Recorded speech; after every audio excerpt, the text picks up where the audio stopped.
Hello and welcome to the SciFirst MovieTalk episode. So, in this episode, I will be discussing Disney's 1992 animated classic, Aladdin, as directed by Ron Clements and John Musker, and as watched as part of Family Film Night.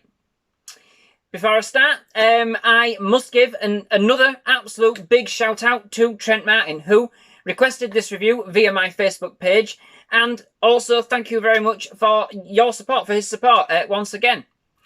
Many thanks for your suggestion, Trent. It's another great one, and for anybody else watching who may have a film they would like me to review, I would only be too happy to take a stab at it. Let me know. So, this review is also dedicated to me, as this is my favourite Disney film, even to this day. And since my wife got a shout out for the same with my review of Beauty and the Beast a couple of weeks ago, I thought I would do the same for me. You know, only right, yeah? It's only fair. So, it's based on the Arabic folk tale of the same name, as taken from the series of tales known as 1001 Nights. Aladdin is actually Disney's 31st animated classic, and just to clarify, this review is for the classic animated tale released in 1992 and not the live action remake that was actually released in 2019. So, the film starts sort of like following a simply mysterious and intriguing narration at the beginning of the movie by a travelling trader, as voiced by Robin Williams. We actually start our journey in the movie meeting the film's villain, Jafar, the royal vizier to the Sultan of Agrabah. Right, mouthful. As voiced by Jonathan Freeman, and his parrot sidekick, Largo, as voiced by Gilbert Gottfried, which is actually the only animal that truly talks in the whole movie. And they're on the hunt in the desert at the Cave of Wonders for a mystical, magical lamp.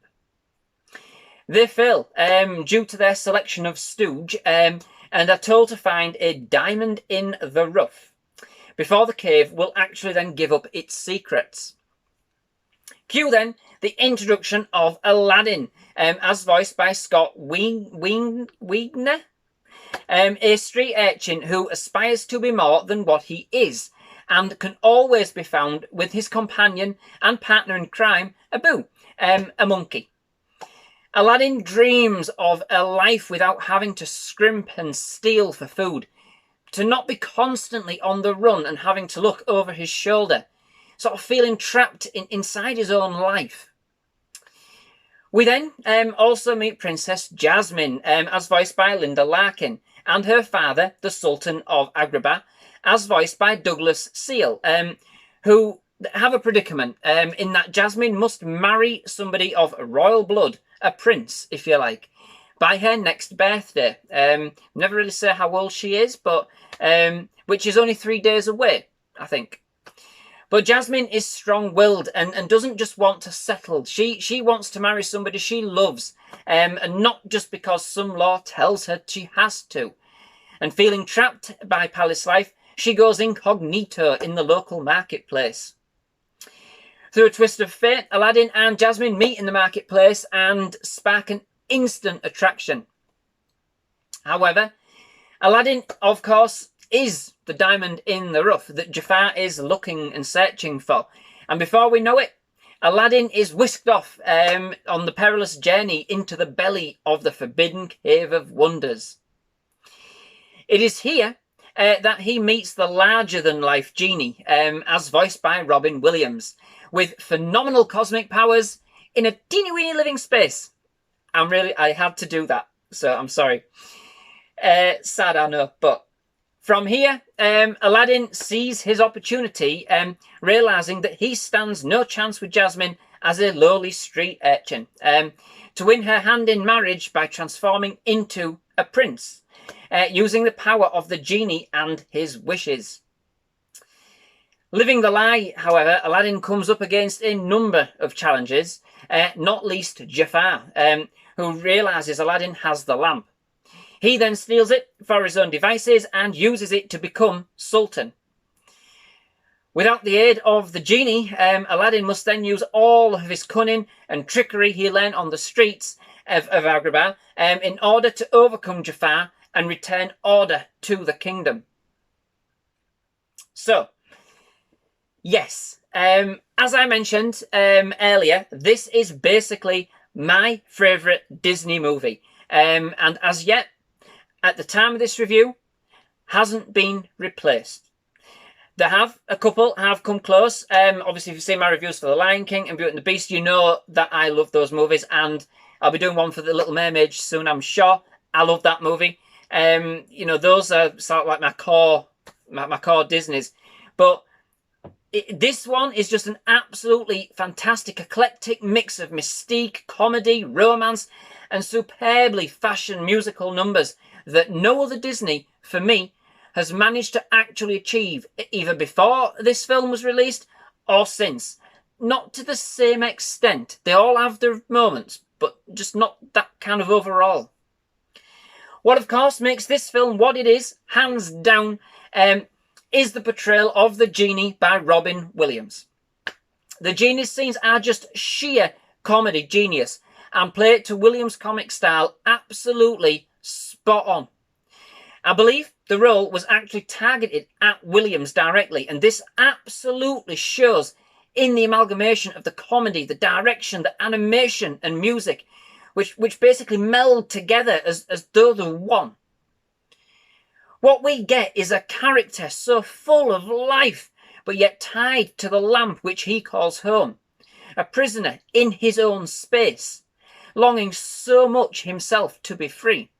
In a similar vein to the two main characters in the story, Aladdin and Jasmine, all of which want more from their lives and feel trapped in their own lives.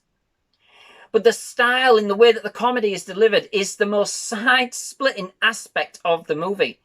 There are so many side gags, memes, pop culture references, cutaway scenes, an absolute cavalcade to the senses and a real visual treat, all delivered by the genie.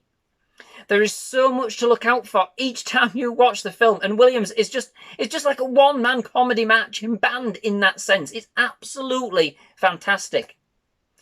With all of this, you would be forgiven in thinking that it all sounds stupid and all just about getting laughs out of its audience. Well, that couldn't be further from the truth.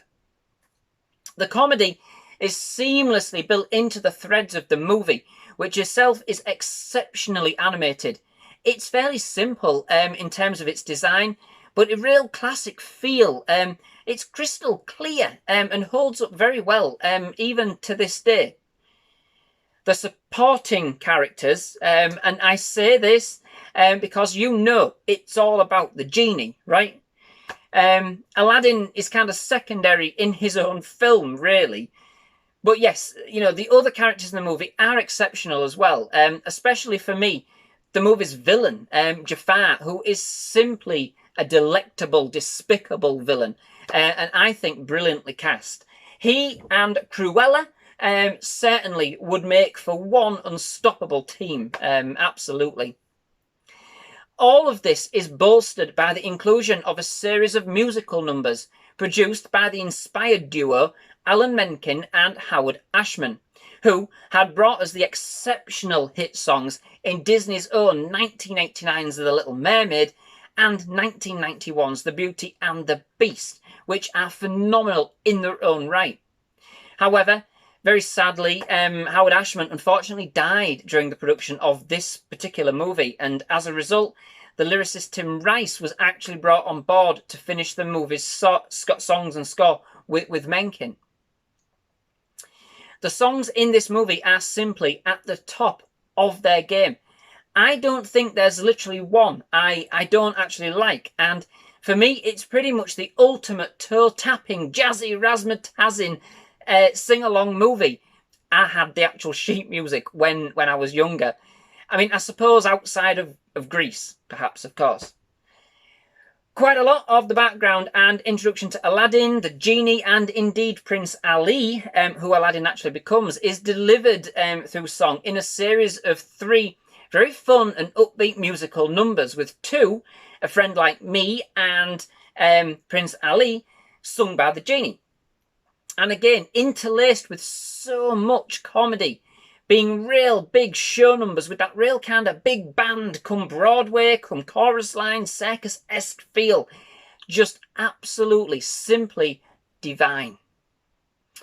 But to prove that the movie isn't just in it for the laughs, it then provides us with one of Disney's most romantic and inspirational musical moments outside of perhaps The Little Mermaid and The Beauty and the Beast, with the song A Whole New World, which is kind of set against Aladdin and Jasmine reaffirming their bond and experiencing new delights in the world and the promise of more as they soar through the sky on a magical flying carpet. An absolutely spellbinding scene. So, overall, yes, an excellent entry from Disney, one of their very best, in my opinion, with some absolutely fantastical musical numbers, exquisite animation, a great story, and yes, absolute comic genius in the form of Robin Williams' Genie, of course. With a key message about being true to yourself and aiming higher in life, this is a film that is sure to delight audiences of all ages for many generations to come. So, that brings me to the end of this episode. Thank you very much for watching. I hope you've enjoyed it. If you have, please leave a like. Please do consider hitting that subscribe button for more movie reviews, more movie trailer reactions, and other movie-related content. But most of all, glad you stopped by. Thank you very much for watching. We'd love to have you back at SciFirst MovieTalk. But yes, thank you very much for watching, and goodbye.